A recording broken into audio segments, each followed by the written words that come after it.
नमस्कार। आने वाला उत्तरायण हम सबके लिए खूब समृद्धि वाला, आध्यात्म से भरा हुआ और बहुत सारी सकारात्मक ऊर्जा को लाने वाला सूर्य के प्रकाश की तरह हमारे जीवन को हर दृष्टि से प्रकाशित करने वाला हो, इसी मनोकामना के साथ इस 14 जनवरी यानी मकर संक्रांति की बहुत सारी शुभकामनाएं मेरी ओर से, भूमिका कलम की ओर से, एस्ट्रो भूमि टीम की ओर से और हमारे प्लेटफॉर्म की ओर से। आप सभी स्वस्थ रहें, खूब ऐश्वर्य में खुश रहें और अपने आध्यात्म को भी प्रगति पर रखें, यही मनोकामना करती हूँ। मकर संक्रांति के बारे में बहुत सारी चीजें कही जाती है। सबसे पहले कि क्यों और कैसे, क्या कारण है कि मकर संक्रांति मनाई जाती है। ज्योतिष में बताया गया है कि सूर्य धनु राशि से मकर राशि यानी शनि की राशि में प्रवेश करते हैं, तो ये सबसे उत्तम समय होता है सूर्य और शनि को दोनों को साथ में प्रसन्न करने का। इसीलिए इस दिन का दान, पुण्य, स्नान, इन सभी चीजों से बहुत गहरा नाता है। ये नाता कहाँ कहाँ जुड़ता है, सुन लीजिए। ये नाता आपका गीता में भगवान श्री कृष्ण जब अर्जुन को समझा रहे थे कि किस चीज का क्या महत्व है, कर्म का, हमारे सांख्य योग के बारे में बताया। इसी तरह अध्याय 8 के 24वें श्लोक में भगवान श्री कृष्ण ने अर्जुन को उत्तरायण के बारे में बताया कि जब सूर्य उत्तरायण होते हैं, ऐसे समय में कोई भी व्यक्ति यदि देह त्यागता है और उसमें थोड़ी भी सात्विकता है या आध्यात्म है, तो वो व्यक्ति सीधे मोक्ष को प्राप्त होता है। लेकिन हमें तो जीवन जीना है और बहुत सारी नई कल्पनाओं को अवसर देना है, तो हमारे लिए इसका क्या महत्व होगा। जो जीवित प्राणी है उस सभी के लिए, वो मनुष्य है, पशु है, क्योंकि प्रकृति अपने बहुत सारी चीजों को नए तरीके से कर रही है, नए अवसरों के साथ कर रही है। सूर्य के उत्तरायण होने पर सूर्य का जो प्रकाश है, ये वैज्ञानिक दृष्टि से भी मनुष्य की देह के लिए ज्यादा सकारात्मक माना जाता है।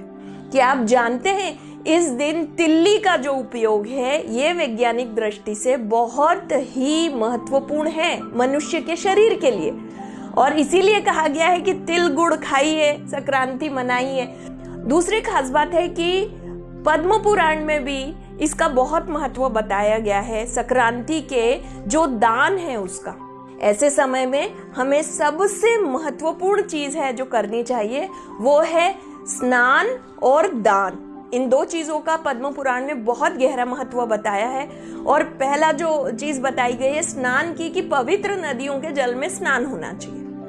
हम जिस व्यवस्था में रहते हैं, यदि हम वैसे स्नान नहीं कर सकते तो हम क्या कर सकते हैं।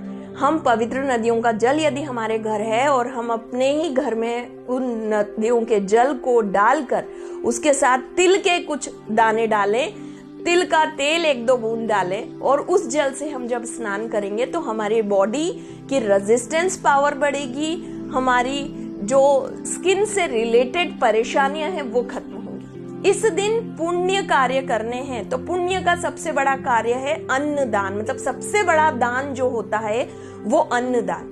तो अन्नदान में खिचड़ी दान की जाती है, यानी चावल और दाल को मिक्स करके हम खिचड़ी का दान करते हैं, जिसमें ये बताया गया है कि आप चाहते हैं कि आपके घर में लक्ष्मी से संबंधित रुकावटें खत्म हो, तो जो खिचड़ी आप दान कर रहे हैं, जो तिल और गुड़ दान कर रहे हैं, उसमें कहीं एक सिक्का जरूर रख दें। आप जिसको भी दान करें उनको बता भी दे सकते हैं, या फिर आप जब आप देंगे और वो उसको यूटिलाइज करेंगे तो उन्हें पता चल ही जाएगा। इस तरह से सिक्का या कोई धन आप उनको दान कर सकते हैं। साथ ही साथ आप जो पूरी प्रक्रिया है, इसमें कोशिश कीजिए कि अपने आध्यात्मिक स्तर को बढ़ाने के लिए ईश्वर से प्रार्थना जरूर करें, क्योंकि सूर्य जब उत्तरायण होते हैं तो किसी भी तरह के मनुष्य में आध्यात्मिक शक्तियों को जागृत करने की स्वतः एक प्रेरणा भी जागृत होती है। ऐसे समय में विष्णु सहस्त्र नाम का जप कर सकते हैं, भगवान शिव का नाम आनंद से लीजिए, उनके मंदिर जाइए, वहां आप चढ़ा कर आइए। और इस तरह की कई, मैं यदि रेफरेंस देने लगूंगी तो n नंबर ऑफ थिंग्स हैं जिनका रेफरेंस दिया जा सकता है, जो हमारे उपनिषद और पुराणों में दी गई हैं, लेकिन आपकी कुछ क्यूरीज के हिसाब से मैंने ये बता दिया। आप ये सारी प्रक्रियाएं करके और अपनी मकर संक्रांति को और शुभ बनाएं। धन्यवाद।